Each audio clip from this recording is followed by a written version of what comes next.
Without further ado, please welcome New Hampshire Representative Dan Itse.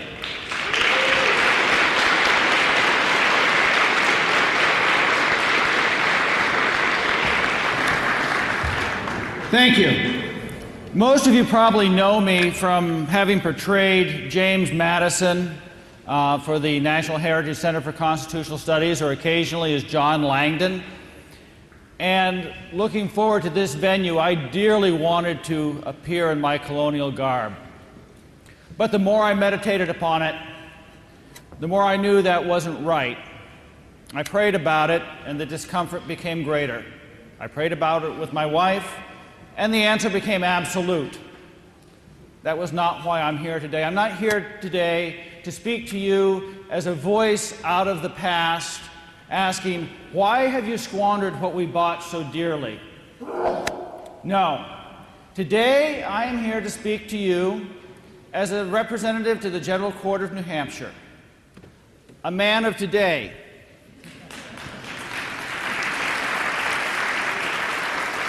I'm here to incite you to grab hold of and defend your liberty.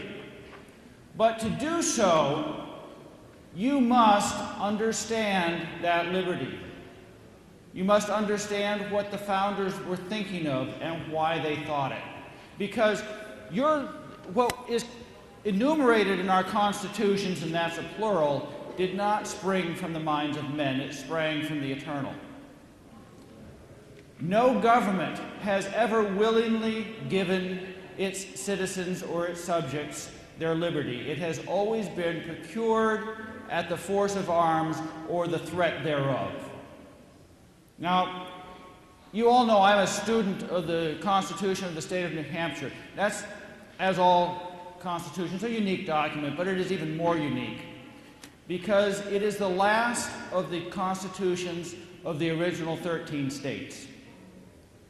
As such, it is the summation of the understanding of American government.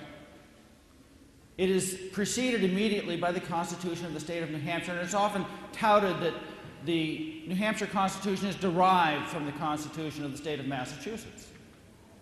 But having gone back and looked through the constitutions of the other states, that's not exactly true. In fact, most of those grand principles which are enumerated in our Bill of Rights, you see throughout most, if not all, of the constitutions of the states.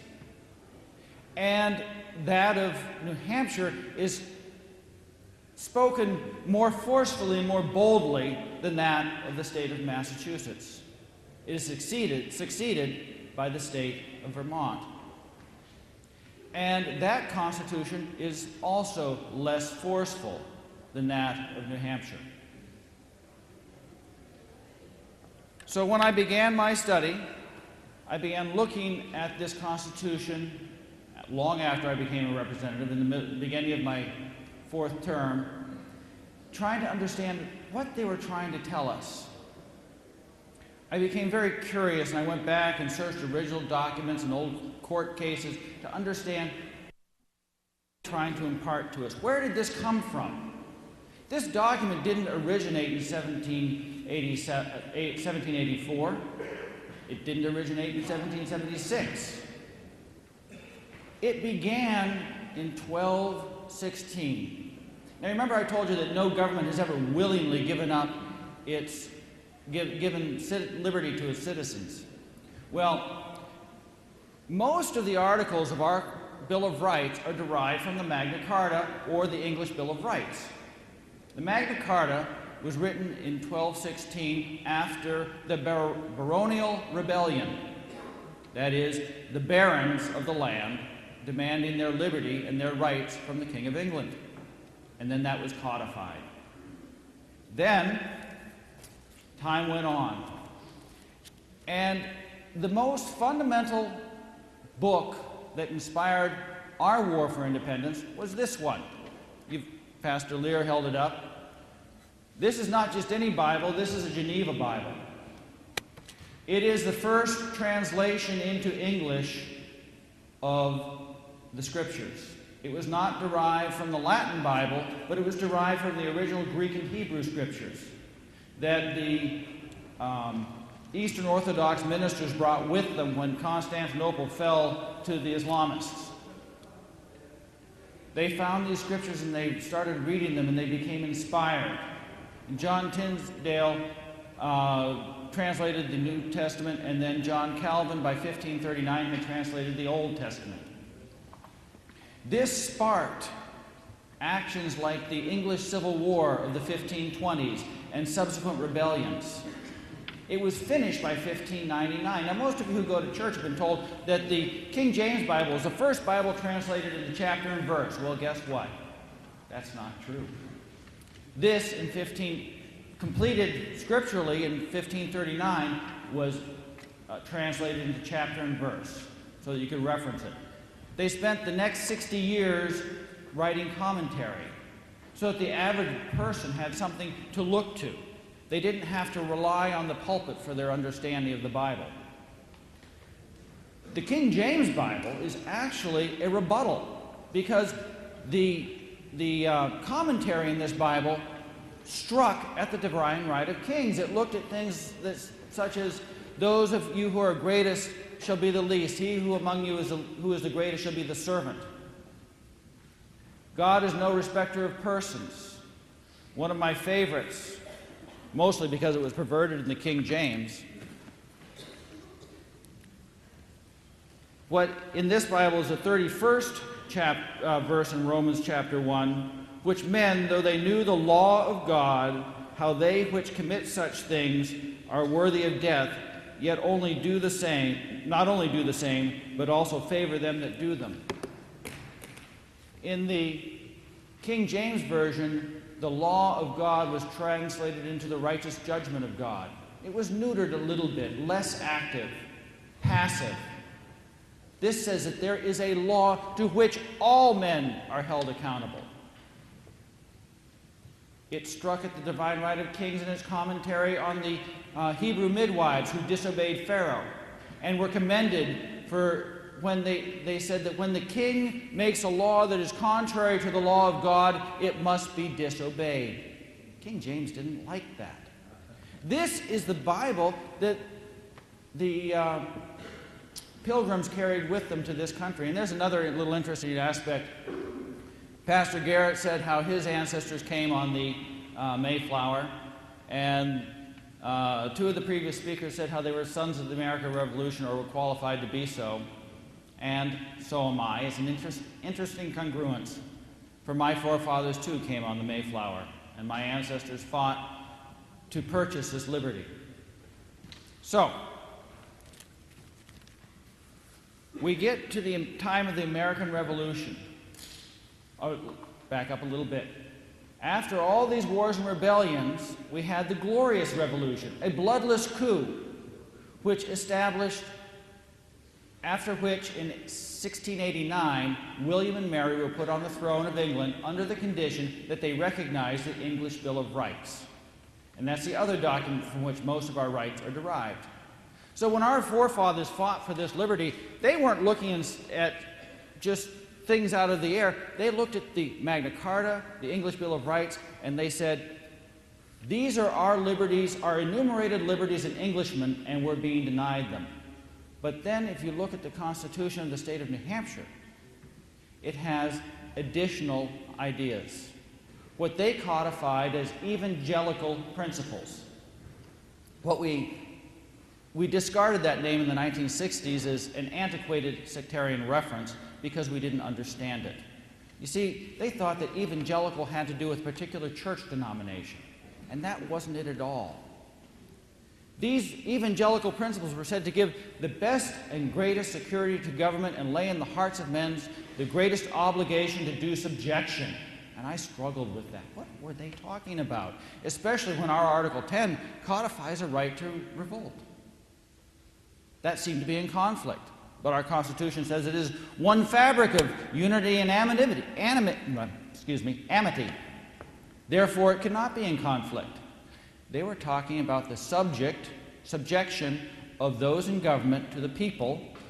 Those who are greatest among you shall be the servants of all. and the subjection of all to God. And men so inclined will not make laws that inspire rebellion, and so gives the greatest security to government. These are what they call evangelical principles. Now, why the term evangelical? Because if you look back to Europe, they had liturgical churches, top-down government, which supported a top-down political structure, the feudal system, which still exists to this day in England. Did you know that the House of Lords are appointed by the throne of England?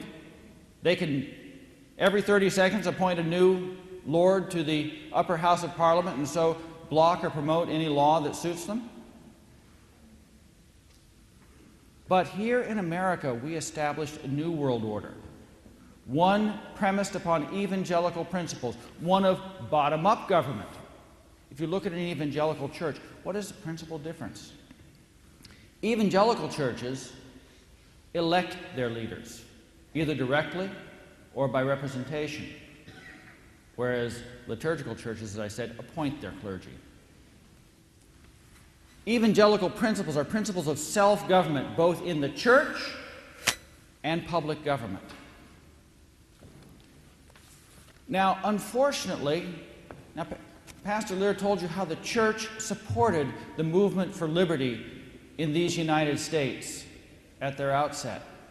But unfortunately today, one of the greatest impediments to our thirst for liberty is in fact the church.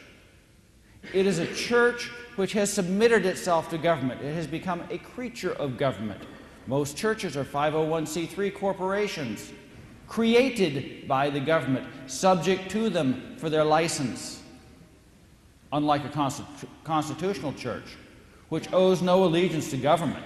In fact, the IRS Code 508 says churches are exempt from taxation. End of story. No need for incorporation.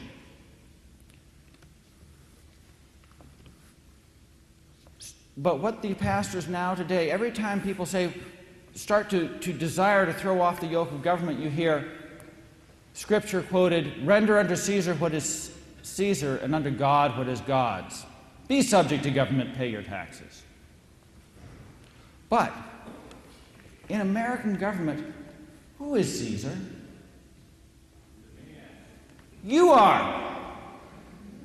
Why? The Constitution of the state of New Hampshire says so. Listen to Article 1. That's another interesting thing. Evangelical principles in our Constitution are presented as maxim and consequence. This is, therefore, this results. All men are born equally free and independent. Therefore, all government of right originates from the people, is founded in consent, and is instituted for the general good. Originates with the people and is founded in consent. Similar to that is Article 7, which states,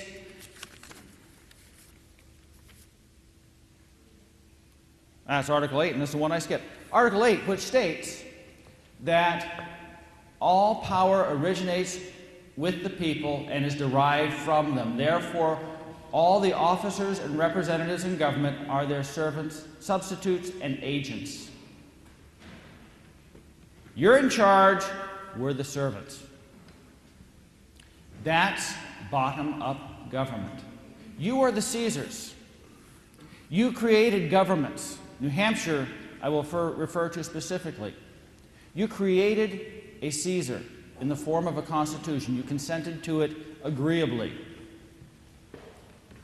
Well, a constitution is your chains and shackles upon the government.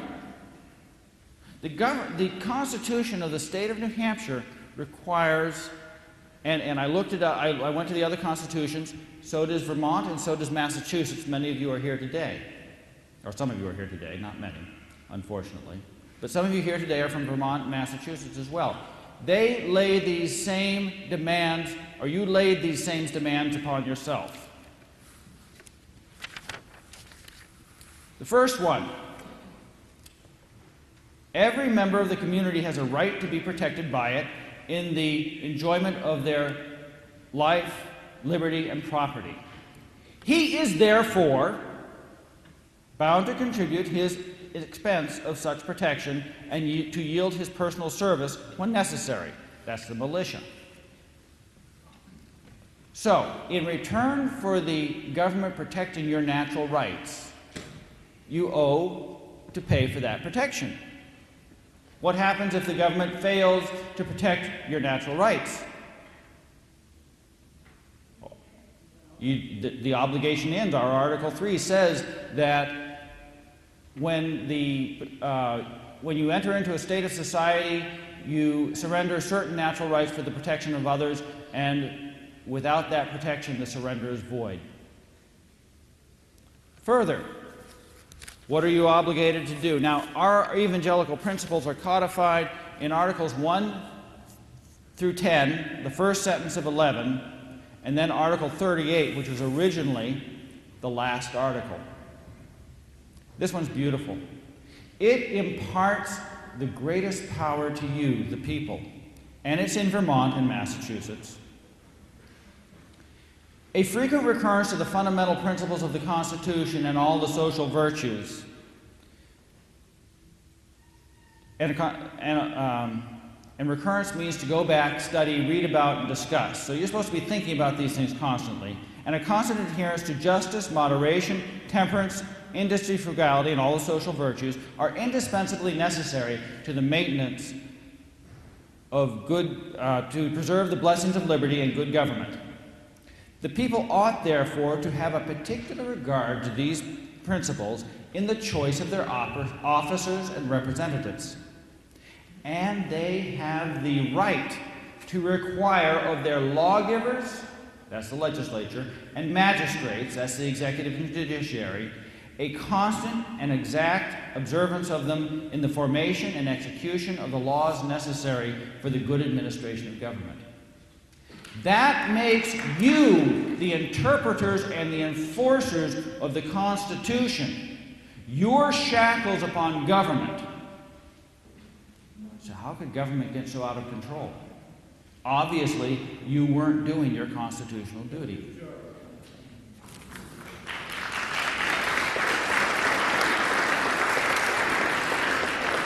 But then there's a third obligation. And this is the one that is probably most important and stands out the most, because in Massachusetts, which preceded this, and Vermont, which succeeds it, it's written as a permissive, but not as a moral obligation. Government being instituted for the common benefit, protection and security of the whole community, and not for the private interest or emolument of any one man, family, or class of men. Therefore, whenever the ends of government are perverted, and the public liberty manifestly endangered, and all other means of redress are ineffectual, the people may, and of a right, ought to reform the old or establish a new government. The doctrine of non-resistance against arbitrary power and oppression is absurd, slavish, and destructive of the good and happiness of mankind. And you won't find that sentence anywhere else.